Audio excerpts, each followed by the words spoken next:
உங்களோட பேர் என்னங்கண்ணா? எங்கேருந்து வரீங்க? என்ன தரவரிசைன்னு என்ன துறை எடுத்திருக்கீங்க? என்னோட பேர் வந்து செல்வ கணபதி. என்னோட ரேங்க் வந்து ஓவரால் ரேங்க்கு 44. நான் வந்து தருமபுரி டிஸ்ட்ரிக்ட்லேருந்து வரேன். ஓகே. அன்புறவுகளுக்கு வணக்கம். எங்களுடைய சாரல் டாக்ஸ் யூடியூப் சேனலுக்கு இவ்வளவு நாட்கள் நீங்கள் கொடுத்த ஆதரவுக்கு மிக்க நன்றி. எங்களுடைய அடுத்த கட்ட பயணத்திற்கும் அடுத்த கட்ட வளர்ச்சிக்கும் உங்களால் முடிந்த ஆதரவை அளியுங்கள். அசிஸ்டன்ட் இன்ஜினியர்ல என்ன டிபார்ட்மெண்ட் எடுத்திருக்கீங்க? அசிஸ்டன்ட் இன்ஜினியரில் ஹைவேஸ் டிபார்ட்மெண்ட் எடுத்திருக்கேன். ஹைவேஸ் டிபார்ட்மெண்ட் எடுத்திருக்கீங்க. ஓகே. சிவில் இன்ஜினியரிங் எப்போ கம்ப்ளீட் பண்ணீங்கண்ணா? 2019 கம்ப்ளீட் பண்ணேன். 2019. அதுக்கப்புறம் என்ன பண்ணிட்டு இருந்தீங்க? எப்போ டிஎன்பிஎஸ்சி படிக்க அதுக்கப்புறம் ஆரம்பிச்சீங்க? டிஎன்பிசி உடனே படிக்க ஆரம்பிச்சிட்டேன். ஓகே. அப்புறம் 2022 குரூப் 4 கிளியர் பண்ணேன். குரூப் 4. ஆமாம். ஓகே. அப்புறம் 2024 MAWS இப்போ டுவார்டில் ஜேஇ ஒர்க் பண்ணிட்டு இருப்பேன் கரண்ட்டாக. ஓகே. இப்போ இந்த எக்ஸாம் கிளியர் பண்ணி இப்போ ஹைவேஸ் ஏஇ எடுத்திருக்கேன். ஓகே. தொடர்ச்சியா அதுலேருந்து படிச்சுக்கிட்டே தான் இருந்திருக்கீங்க. ஆமாம். ஏன் குரூப் 4 மாறிட்டு குரூப் 4 போயிட்டு அதுலேருந்து டெக்னிக்கல் வந்தீங்க? குரூப் 4 வந்து நான் வந்து சிவில்ன்றதுனால சம்மந்தமே இல்லாமல் வேலை பார்க்குற மாதிரி இருந்துச்சு. ஓகே. சரி நம்ம ட்ரீம் ஜாப் வந்து ஒரு சிவில் இதில். அட்மினிஸ்ட்ரேஷன்ல இருந்தீங்க இல்லையா? ஆமாம், அட்மினிஸ்ட்ரேஷன். ஆமாம். அட்மினிஸ்ட்ரேஷன் அப்படி போகாம ஏன் திரும்ப உங்க டெக்னிக்கலுக்கு வந்தீங்கன்னு கேக்குறேன். ஆக்சுவலாக அட்மினிஸ்ட்ரேஷனில் போனால் சிவில் படித்ததுக்கு பிரயோஜனம் இல்லைன்னு நினச்சேன். ஓகே. இன்னொன்று சேலரி வைஸ் அது கொஞ்சம் கம்மி, அதனால. ஆமாம், ஓகே. சேலரியும் ஒரு ரீசன் இங்கே எடுத்ததுக்கு. இப்போ வந்து என்னோட ட்ரீமை வந்து நான் ஃபுல்ஃபில் பண்ணிட்டேன். ஐவிஎஸ்ங்கிறது என்னோட ட்ரீம். ஹைவேஸ்ல எடுக்கணும்னு தான் படிச்சீங்க. ஆமாம். நீங்க எப்படி செல்ஃபா படிச்சீங்களா, அகாடமி போனீங்களா? செல்ஃபாக தான் படித்தேன். செல்ஃபா தான் படிச்சீங்க. ஓவர் த இயர்ஸ் ஒரு 6 ஆண்டுகள் அனுபவம் இருக்கு இல்லையா? தொடர்ச்சியா நீங்க படிச்சுக்கிட்டே இருந்திருக்கீங்க ஆமாம். ஆல்ரெடி.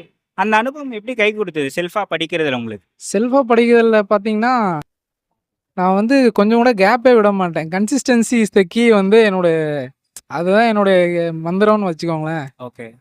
ஒரு நாள் கூட அட்லீஸ்ட் 1 hour ஆச்சும் ஒரு நாளைக்கு படிச்சிடுவேன். அதோட பலன் தான் இப்போ வந்து நிற்கிதுன்னு நினைக்கிறேன். ஓகே. ஒரு இப்போ ஆரம்பத்துல நம்ம ஒரு வேலை வாங்கணுன்ற வெறியில நம்ம வந்து படிப்போம். வேலை வாங்கிட்டு அப்புறம் படிக்கிறது அப்படின்றது ஒரு லெத்தாஜிக்கா இருக்கும். அதான் நம்மளுக்கு கிடைச்சிருந்தே அப்படின்ற ஒரு ஒரு இதோட படிப்பாங்க அப்படின்னு நிறைய பேர் சொல்லியிருக்காங்க. அந்த மாதிரி உங்களுக்கு இருந்திருக்கா? இல்ல நான் நினைச்சதை அடைஞ்சு தீர்வேன்னு படிச்சுட்டு இருந்தீங்களா? நினச்சது அடைஞ்சே தீரணும் ஒரு பக்கம். இன்னொன்று உங்கள் ஒர்க் பண்ணுற டிபார்ட்மெண்ட்டில் உங்களுக்கு நடக்கிற அனுபவங்களும் உங்களை இன்னும் ஹையர் போஸ்டிங்க்கு தள்ளும். ஓகே. ஓகே. ஓகே. இப்போ ஜேஇயா ஒர்க் பண்ணிட்டு எப்படி ஏஐக்கு படிச்சீங்கன்னா எப்படி உங்களுக்கு டைம் மேனேஜ் பண்ண முடிஞ்சது? பண்ண முடிஞ்சுதுங்க. எவ்வளவு நேரம் கிடைக்கும் ஒர்க் பண்ணிட்டு அதுக்கப்புறம் பண்ணிட்டு ஒரு 4 hours கிடைக்கும். இன்னொன்று நான் ஜிஎஸ் கொஞ்சம் தரவாக இருந்ததுனால நான் டெக்னிக்கல் மட்டுமே நிறைய ஃபோக்கஸ் பண்ணதுனால என்னால் கிளியர் பண்ண முடிஞ்சது. ஓகே. குரூப் 4க்கு படித்தது வந்து எனக்கு ஒரு பெரிய ப்ளஸ்ஸு.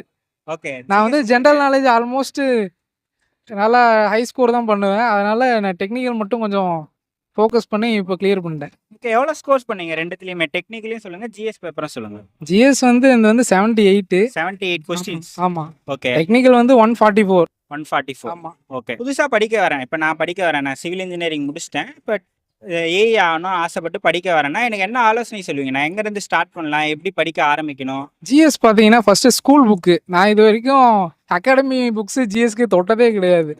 எல்லாமே ஸ்கூல் புக்ஸ் வச்சு தான் படித்தேன். அதனால் தமிழ்நாடுக்கு சிலபஸை நம்புங்க, ஸ்கூல் புக்ஸை நம்புங்க. டெக்னிக்கல் வந்து எனக்கு ஃப்ரெண்ட்ஸு தான் இப்போ கிளியர் பண்ணதுக்கு காரணமே டெக்னிக்கலாக என்னுடைய ஃப்ரெண்ட்ஸு தான். எனக்கு என்ன டவுட்டுனாலும் உடனே போயிடுவேன். அவங்க வந்து உடனே சொல்லி கொடுத்துருவாங்க. நான் வந்து கேட்குறதுக்கு வந்து கூச்சப்படவே மாட்டேன் தெரியாததை. அது என்னுடைய ப்ளஸ்ஸாக நான் நினைக்கிறேன். ஏன்னா நிறைய பேர் ஈகோ பார்த்துட்டு கேட்க மாட்டாங்க. 10 யூனிட் இருக்கும் இல்லையா ஆமா. டெக்னிக்கல்ல? ஆமா. அதில் எதுக்கு நம்மளோட இம்பார்ட்டன்ஸ் அதிகமாக கொடுக்கணும்? இம்பார்ட்டன்ட் பார்த்தீங்கன்னா ப்ராப்ளம் சப்ஜெக்ட்டுக்கு நிறைய இம்பார்ட்டன்ட் கொடுக்க வேண்டியதாக இருக்கும். ஓகே. ப்ராப்ளம் முடிச்சிட்டிங்கனாலே உங்களுக்கு ஒரு கான்ஃபிடென்ட் வரும். ஓகே. ஓகே நம்ம ஓரளவு நெருங்கிட்டோம், முடிச்சிடலாம் அந்த டைம் அப்படின்ட்டு. டெக்னிக்கலுக்கு என்னென்ன புக்ஸ்லாம் ரெஃபர் பண்ணீங்க? டெக்னிக்கல் வந்து நான் ஃப்ரெண்ட்ஸ் வந்து படிச்சுட்டு இருந்தாங்க ஒரு ப்ரைவேட் அகாடமியில். அவங்ககிட்ட தான் நான் நோட்ஸ் வாங்கி நான் படித்தேன். ஓகே. இப்போ நான் தனியாக எதுவும் புக்ஸ் ஃபாலோ பண்ணல. ஃப்ரெண்ட்ஸ் தான் காரணம் வந்து நான் கிளியர் பண்ணதுக்கு. ஒர்க் ஆல்ரெடி போயிட்டு வரதே ஒரு டென்ஷன், டயர்ட் ஆகிடும். அதுலேருந்து எப்படி படிக்கிறதுக்கு நேரத்தை உருவாக்கிக்கிட்டீங்க? நம்ம கனவு நம்மளை நோக்கி தள்ளும். தானாக கூட்டு வந்து இந்த இடத்துக்கு விட்டுருக்கேன்னு ஒரு நாளும் என் கனவை நான் கைவிட்டதில்லை. ஓகே. இன்னைக்கு நான் ஆல்மோஸ்ட் அச்சீவ் பண்ணிட்டேன். ஆஸ்பிரன்ஸுக்கு நீங்கள் என்ன மெசேஜ் சொல்கிறீங்கண்ணா? மறுபடியும் அதை தான் சொல்கிறேன், கன்சிஸ்டன்சி தான் கீ. கன்சிஸ்டன்சியோடு போனீங்க. இதை ஒரு நாள் கூட வேஸ்ட் பண்ணாமல் அட்லீஸ்ட் கிடைக்கிற டைம் 1 hour 1/2 hour டெய்லியும் படிச்சிடணும். அதுதான் நான் சொல்லுவேன். இன்னொன்று காம்படிஷனை பார்த்து பயப்படக்கூடாது. ஏன்னா நம்மளால் முடியாது, யாரால முடியும் அப்படின்ற ஆட்டிடியூடு எனக்கு உண்டு. ஓகே. ரொம்ப நன்றி சார். Thank you sir. தேங்க்யூ.